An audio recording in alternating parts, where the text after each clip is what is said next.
Next example देखें, इसके अंदर भी इनफैक्ट पावर ही आ रही है, x की -1 की पावर n है, x की पावर n है, बट n फैक्टोरियल है। जब n फैक्टोरियल पावर आएगा, रूट टेस्ट अप्लाई करें वो थोड़ा डिफ़िकल्ट हो जाएगा, तो हम ऐसे करते हैं, इसके ऊपर रेशो टेस्ट को अप्लाई करते हैं।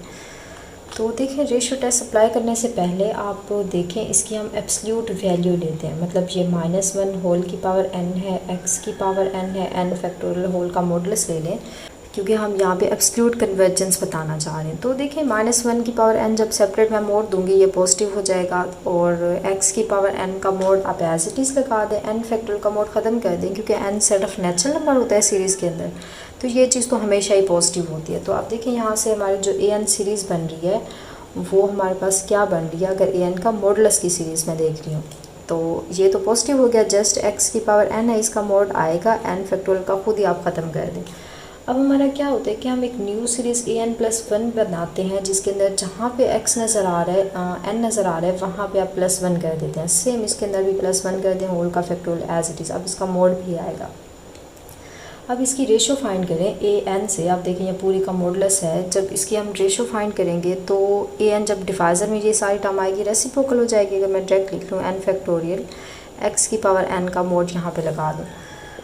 अच्छा, अब देखिए, x पावर n को मैं सेपरेट कर दूँ मोड, और x पावर 1 जो है मोड मैं उसको सेपरेट कर दूँ, क्योंकि यहाँ पे हमारे ये कटिंग हो रही है। अब जो बच गया उनको राइट करें। अब सेम डिवाइज़र में देखें, n+1 आ रहा है फैक्टोरियल, ऊपर n आ रहा है, तो n+1 ग्रेटर है, इसको आप एक्सपैंड करें जस्ट n तक, क्योंकि यहाँ पे हमारी कटिंग हो जाएगी, तो ये यहाँ से कैंसिल, तो जस्ट हमारे पास बच गया डिवाइज़र में n+1।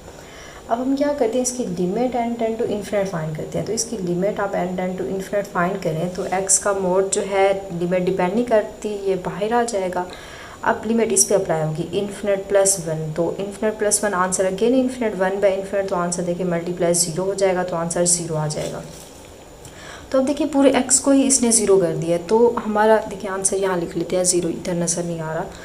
तो हमारा जो रेशियो टेस्ट है वो ये कहते हैं कि 1 से लेस आंसर है जो सीरीज़ आपकी आप एब्सोल्युटली ले रही है तो एब्सोल्यूट कन्वर्ज करेगी, और अगर ग्रेटर 1 आता तो हमारा आंसर ग्रेटर 1 आता तो डाइवर्ज करती है, इक्वल 1 आता तो टेस्ट फेल होता, बट 0 आ गया तो एब्सोल्युटली कन्वर्ज करिए फॉर ऑल x। अब देखिए, यहाँ पे x की मैं कोई भी वैल्यू पुट करूँ, चाहे मैं 0 पुट करूँ, कोई नेगेटिव नंबर, कोई पॉजिटिव नंबर x की रिप्लेस करूँ, 0 मल्टीप्लाई जब होगा वो सारी टर्म 0 कर देगा। तो मतलब क्या हुआ कि हमारी जो ये सीरीज़ है फॉर ऑल x की कोई भी रियल नंबर में से वैल्यू आप लें तो आपकी ये -∞ से इन्फिनिट तक कन्वर्ज कर रही है। जस्ट कन्वर्ज नहीं कर रही, इनफैक्ट एब्सोल्यूट वैल्यू इसकी चेक की तो ये एब्सोल्युटली कन्वर्ज कर रही है।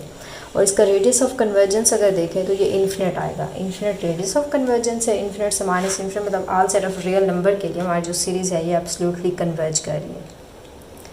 अच्छा, अब सेम आ जाए नेक्स्ट एग्जांपल पे। इसके अंदर भी देखिए n का फैक्टोरियल इन्वॉल्व है, तो इसके अंदर भी हम रेशियो टेस्ट को ही प्रेफर करते हैं। तो रेशियो टेस्ट मैं डायरेक्ट कर रही हूँ कि रेशियो टेस्ट के अंदर आपके पास क्या होता है, आप सबसे पहले फाइंड इसमें करते हैं an+1 टर्म फाइंड करते हैं। तो an+1 टर्म जब हम फाइंड करेंगे तो उसके अंदर क्या होगा कि जहाँ पे आपको n नज़र आ रहा है उसके अंदर आप 1 ऐड अप करते जाएँ। अच्छा, आप सेम डिवाइज़र में भी n+1 होल का फैक्टोरियल, अब इसके डिवाइज़र में an राइट करते हैं तो an ऊपर आ जाएगा, n फैक्टोरियल डायरेक्ट कर रहे हैं 3 की पावर n x की पावर n। अच्छा, अब इसका जब मॉडुलस लेंगे तो मोड वैसे तो सारी वैल्यूज़ को पहले से ही पॉजिटिव है, पॉजिटिव रहने दें तो जस्ट x के साथ आएगा, क्योंकि x का हमें नहीं पता, ये all set of real number में से आता है। n जो होता है सेट ऑफ नेचुरल नंबर पहले से ही पॉजिटिव है, तो जहाँ पे x है उसका मोड आप वैसे रहने दें। अब देखिए, मैं अगर सेपरेट कर दूँ 3 की पावर n सेपरेट कर दूँ, 3 की पावर 1 को सेपरेट कर दूँ, x के मोड की पावर n सेपरेट कर दूँ, 1 पावर सेपरेट कर दूँ, क्योंकि यहाँ पे कटिंग हो रही है कि 3 की पावर n है हमारे पास, x की पावर n का मोड ये कैंसिल हो गया। आप मोड n बाहर लगा दें, अंदर एक ही बात है, 3 की पावर n से 3 की पावर n कैंसिल हो रहा है। अच्छा, आप ऊपर देखिए फैक्टोरियल भी था हमारे पास, n फैक्टोरियल। अब n फैक्टोरियल को एक्सपैंड करें जस्ट n तक, ताकि यहाँ से भी अगेन हमारी कटिंग हो जाए। तो ऊपर जो टर्म बच गई है वो है 3/n+1, और यहाँ पे साथ में x का मोड भी आ रहा है। अब इसके ऊपर आप ज़रा लिमिट अप्लाई करें, limit n tend to infinite, तो अगेन इसके अंदर भी देखिए सेम वैसे हो रहा है कि जब लिमिट आएगी 3/∞ तो यह टर्म 0 हो जाएगी, x का मोड 0 मल्टीप्लाई x का मोड सेम उसी तरह। अब वहाँ पे रूट टेस्ट था, इनफैक्ट इस पे भी रूट था, उस पे भी रूट है, तो >1 आंसर आ गया, क्योंकि ये 0 जब आएगा 0 <1 होता है तो फॉर ऑल रियल नंबर। ये भी सिंपल सी एग्जांपल थी। ये सारे सेट ऑफ रियल नंबर्स के लिए आपकी सीरीज़ जो है एब्सोल्युटली कन्वर्ज कर रही है। क्लियर हुआ? अच्छा, अब आ जाए नेक्स्ट एग्जांपल पे। नेक्स्ट के अंदर देखिए हमारे पास क्या आ रहा है। इसमें x की पावर n आ रही है, डिवाइज़र में रूट आ रहा है। इनफैक्ट इसके ऊपर अगर आप रूट टेस्ट को अप्लाई करें तो वो भी हो जाएगा, या आप रेशो टेस्ट को अप्लाई करें तो रेशो टेस्ट भी हो जाएगा। दोनों से हमारा क्वेश्चन हो जाएगा। अब आप पे डिपेंड कर रहा है कि आप कौन से टेस्ट को यहाँ पे प्रेफर करते हैं। तो हम इस पे रूट टेस्ट को ये अप्लाई कर देते हैं कि an+1 टर्म हम फाइंड करेंगे। तो जहाँ पे आपको n नज़र आ रहा है वहाँ पे एडिशन कर दें। तो यहाँ पे भी सेम n+1 होल का स्क्वायर और ये +3 हो जाएगा। मल्टीप्लाई करें, अब ये n+1 टर्म को हम an से मल्टीप्लाई करते हैं। तो अगर मॉडुलस वैल्यू ले रहे हैं तो ये रूट वाली तो वैसे ही मॉडुलस ये आपका पॉजिटिव पहले से ही है तो मोड ख़त्म हो जाएगा।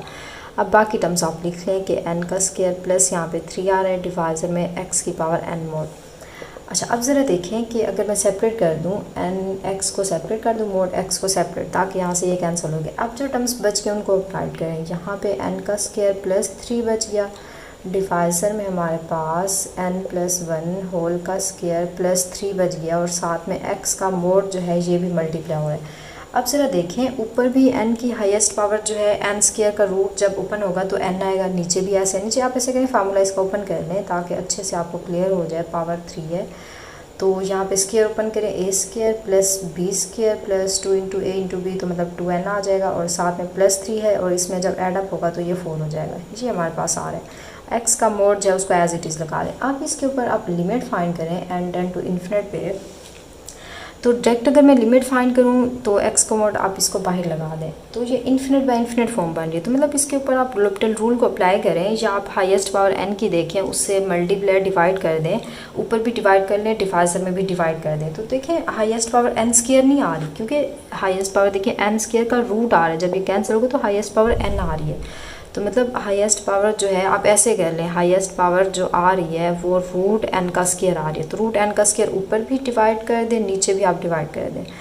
तो n का स्क्वायर प्लस 3 है। जब हम इसको अंदर लेके ये रूट के अंदर है तो रूट के अंदर ले जाएंगे तो ये n स्क्वायर हो जाएगा। यहाँ पे भी n स्क्वायर से डिवाइड कर दें। सेम डिवाइज़र में भी रूट के अंदर n स्क्वायर से डिवाइड कर दें। यहाँ भी n स्क्वायर 4/n स्क्वायर, और यहाँ पे भी आपके पास 2n/n का स्क्वायर आ जाएगा। अब ज़रा इसको देखें। अब इसको हम सिंप्लीफाई कर लिया है, जस्ट इसमें लिमिट को रिप्लेस करें। तो यहाँ से x का मोड लिमिट से बाहर पहले से था।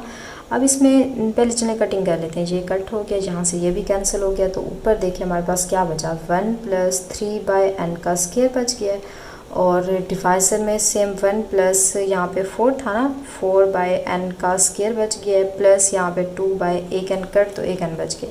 अब इसके ऊपर ज़रा लिमिट को रिप्लेस करें तो देखिए हमारे पास क्या है, ये x का मोड था साथ में, तो ये x का मॉडुलस एज इट इज़। अच्छा, अब देखिए ये 1 3/∞ स्क्वायर इन्फिनिट 3/∞, तो आंसर 0 आ जाएगा। ये +0 हो गया। सेम 1 + 4/∞ 0, 2/∞ 0, ये सारा 0 हो रहा है। तो मतलब जस्ट x का मोड ऊपर √1 जो है वो 1 हो जाएगा। डिवाइस में 1 + 0 0 1, तो 1 का √1 तो मतलब मल्टीप्लाई 1/1 तो 1 आंसर। तो मतलब x का मोड आ गया।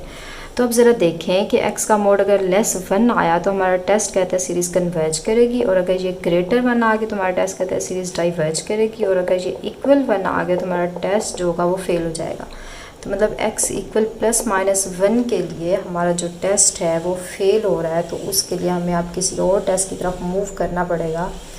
तो उसके लिए देखिए मैं क्या करती हूँ, मैं सबसे पहले इसमें रिप्लेस देखिए हम कर लेते हैं कि x हमारा ये 0 से इन्फिनिट था, तो x की वैल्यू सबसे पहले देखिए यहाँ पे 1 रिप्लेस करें, तो फिर देखिए आपका आंसर क्या आ रहा है। तो जब x की वैल्यू इसके अंदर मैं 1 रिप्लेस करूँगी तो ये 1 की पावर n मतलब 1 हो जाएगा, और डिवाइज़र में n का स्क्वायर प्लस 3। अब 1 रिप्लेस करने से ये आंसर आ रहा है, और अगर मैं -1 को रिप्लेस करूँ तो फिर हमारी सीरीज़ ये बनेगी 0 से इन्फिनिट -1 होल की पावर n बनेगी, डिवाइज़र में n का स्क्वायर, ये हमारे पास +3 बन जाएगा। अब इन दोनों की कन्वर्जेंस और डाइवर्जेंस के बारे में हमने बताना है। तो देखिए अगर मैं इसकी एब्सोल्यूट वैल्यू लेके मैं इसकी कन्वर्जेंस बताऊं, तो एब्सोल्यूट वैल्यू लेंगे, ऊपर वाला पॉजिटिव हो जाएगा, तो मतलब ये सीरीज़ आपकी कन्वर्ट हो जाएगी। सेम इस सीरीज़ के अंदर तो ये वाली सीरीज़ भी यही थी, तो जस्ट इसी कन्वर्जेंस बता दें तो देखेंगे। इनफैक्ट ये कंडीशनली कन्वर्ज भी कर सकती है कि मतलब मॉडुलस वैल्यू डाइवर्ज कर जाए और सिंपल आपकी कन्वर्ज कर जाए, तो वो कंडीशनली कन्वर्ज की कैटेगरी में आएगा। तो इसको देखें, अगर मैं डाइवर्जेंट टेस्ट अप्लाई करूँ 1 बाई इन्फिनिट 0, डाइवर्जेंट टेस्ट हमारा फेल हो जाएगा। तो हम ऐसे करते हैं, इसके ऊपर कंपैरिजन टेस्ट को यूज़ करते हैं। तो कंपैरिजन टेस्ट हमें ये कहता है कि देखिए हम ऊपर n की हाईएस्ट पावर नहीं है तो 1 है, डिवाइजर में n स्क्वायर का रूट आ रहा है तो मतलब 1 बाई n आ रहा है। तो ये हमने एक न्यू सीरीज़ लेट कर ली। इसको अगर मैं an का नेम दे दूँ और एक न्यू सीरीज़ मैंने bn लेट कर दी बाय यूजिंग कंपैरिजन टेस्ट, तो ये 1 बाई n आ गया। अब एक ऐसी सीरीज़ मैंने लेट की जिसकी कन्वर्जेंस डाइवर्जेंस के बारे में पता है मुझे।